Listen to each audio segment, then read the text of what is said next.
आप लोगों को नमस्कार। जैसा कि मैं पहले भी आप लोगों को कहा था, शायद नहीं कहा, मैं मिलवाना चाहता हूँ एक ऐसे कलाकार से जो छतरपुर कात्यायनी मंदिर की आर्ट का कई सालों से, 20 साल से श्रृंगार कर रहे हैं और देवी देवताओं के श्रृंगार में उनको आनंद ही नहीं, उनको सिद्धियां भी प्राप्त हैं। उनके जो आर्ट का सिस्टम है वो गुप्त रखते हैं और मैंने देखा है कि वो गुप्त जो हैं उनके भेद खोलने के लिए मैं इनसे मुलाकात करने चाहता था। आज वो समय आ गया है कि मैं मुलाकात कराऊं और आप लोगों को भी दर्शन कराऊं उनके। दिल्ली से, मेहरौली से सुचेत आर्टिस्ट देखेंगे और आनंद लेंगे इनके अनुभवों का।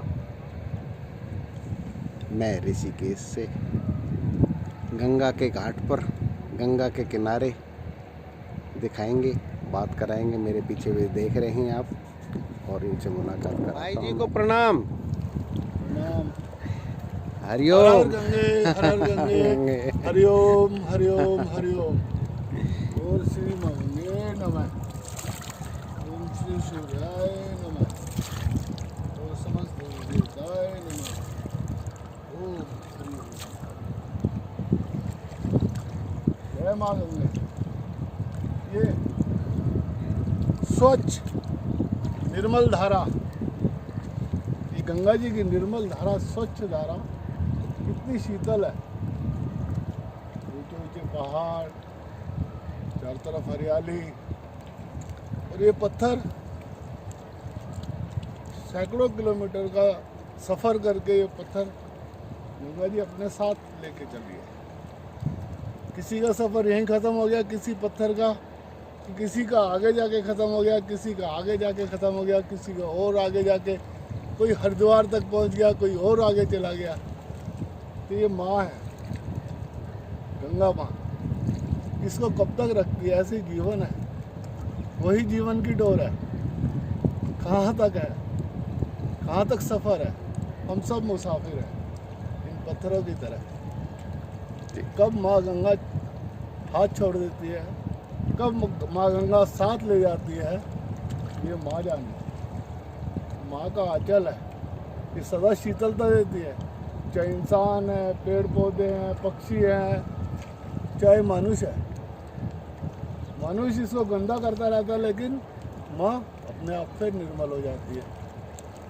यही बस हमारी है, हमारी सबसे एक ही बात कहना है, सभी भक्तों से, संतों से, इंसानों से एक ही बात कहना है, माँ गंगा को स्वच्छ रखो। स्वच्छता में ही ईश्वर का रूप है। यही हमारी माँ है, यही जीवनदायिनी है।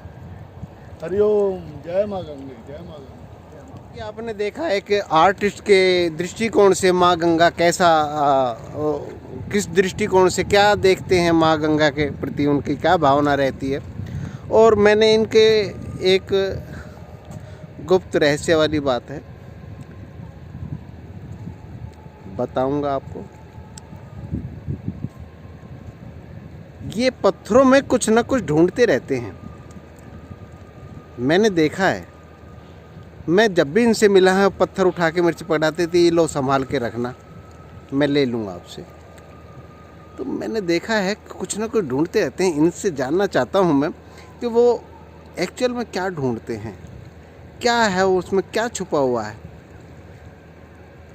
देखते हैं, पूछते हैं इनसे।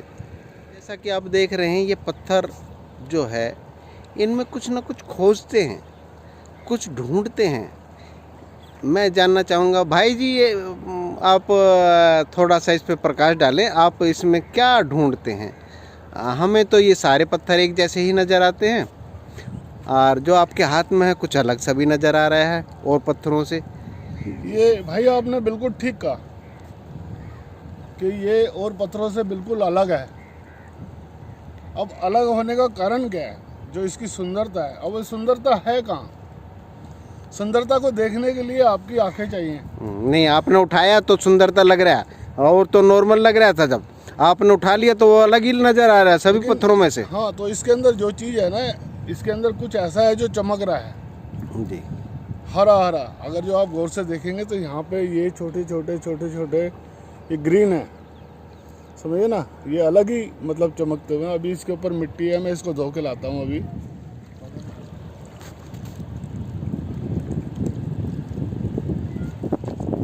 अब आप इसमें देखेंगे इधर से कुछ विशेष प्रकार से ये पत्थर निकल आया। मैं भी अचंभित हूँ कि वो पत्थर हमारे बीच में से ही गया है, और उसमें कुछ ना कुछ विशेष अब नज़र आने लगा है मुझे भी। तो देखते हैं, पूछते हैं एक्चुअल में। हाँ, वाकई में ही कुछ ना कुछ अलग है जी। इस पत्थर की जो विशेषता है, जो और पत्थरों से बिल्कुल भिन्न है। इसके अंदर जो आप देखोगे कि ये चमक है, इसके अंदर इस पत्थर के ऊपर एक आवरण है जो वाइट का है, वाइट कलर का है, सफ़ेद कलर का है। लेकिन इसके साथ ही एक ग्रीन कलर के भी अंदर जो स्पॉट है, वो ये बताता है कि इसके अंदर एक और स्टोन है। अगर ये जब इसकी पॉलिश होगी तो इसका पता चलेगा कि ये क्या चीज़ है, इसलिए भिन्न है जी, औरों से अलग है जी। भाई जी, मैं जानना चाहता हूँ कि इसमें किसी प्रकार का स्टोन वगैरह भी पाया जा सकता है? क्योंकि जितने भी नवरत्न है हमारे, वो सब स्टोन ही हैं, लेकिन क्वालिटी पे डिपेंड करता है, उसकी हार्डनेस पे डिपेंड करता है, उसकी ट्रांसपेरेंसी पे डिपेंड करता है कि ये कैसा है या इसमें कौन सा पत्थर है। लेकिन अभी तो हम इसको नहीं बता सकते कि कैसा पत्थर है, लेकिन इसमें उम्मीद है कि ओपल निकलने की। जी, ओपल स्टोन इसके अंदर से निकल सकता है, और इसमें एमराल्ड भी आ सकता है, एमराल्ड ग्रीन जी। अब ये पॉलिश होने के बाद ही हम पता चलेगा कि सही में क्या है। अभी हमारा सिर्फ एक अनुमान लगा रहे हैं कि इसमें ये हो सकता है, क्योंकि कुछ जो इसके अंदर चमक दिखाई दे रही है और कलर दिखाई दे रहे हैं, वो उसी तरह के हैं जी। भाई जी, आप श्योर हो कि यहाँ पे ये ऐसे स्टोन पाए जा सकते हैं? क्या ऐसी ही रिवर में पाए जाते हैं? क्या गंगा मैया? जितने भी स्टोन हैं वो सब नदियों द्वारा ही, पहाड़ों से होते हुए, चट्टानें टूट के जब गंगा अपने आवेग में आती है, अपने साथ बड़े बड़े पत्थर, सब तरह की पहाड़ियों के पत्थर अपने साथ बहा के ले आती है। तो ये ज़रूरी नहीं है कि ये पत्थर बेकार हैं, इनमें वो हीरे भी छुपे हुए हैं जिसको देखने के लिए आंखें चाहिए, उसके लिए परख चाहिए। और ये जितना भी है सब कहाँ से निकलता है? 14 रत्न निकले, कहाँ से निकले? समुद्र से। वो समुद्र, गंगा, जितनी भी नदियाँ हैं, सबका मिश्रण ही एक, उसका नाम समुद्र है। सारी नदियाँ समुद्र में ही जाती हैं, और वहीं से 14 रत्न निकले थे, जिनमें नवरत्न भी हैं जी। एक फेमस आर्टिस्ट हैं जो सुचेत कुमार जी, उनसे मुलाकात कराई, और उन्होंने पत्थरों के बारे में, जो स्टोन है उसके बारे में अच्छी जानकारी दी। फिर से उनसे वार्तालाप कराऊंगा मैं आपकी, और मेरे जो कुछ कन्फ्यूज़न है वो भी मैं दूर करूंगा, और जानने की कोशिश की है क्या लीलम पत्थर ये मिलते हैं नहीं मिलते हैं, वो सब्जेक्ट हैं। पुखराज है, पन्ना है, ये जो हैं ये कभी आपको मिले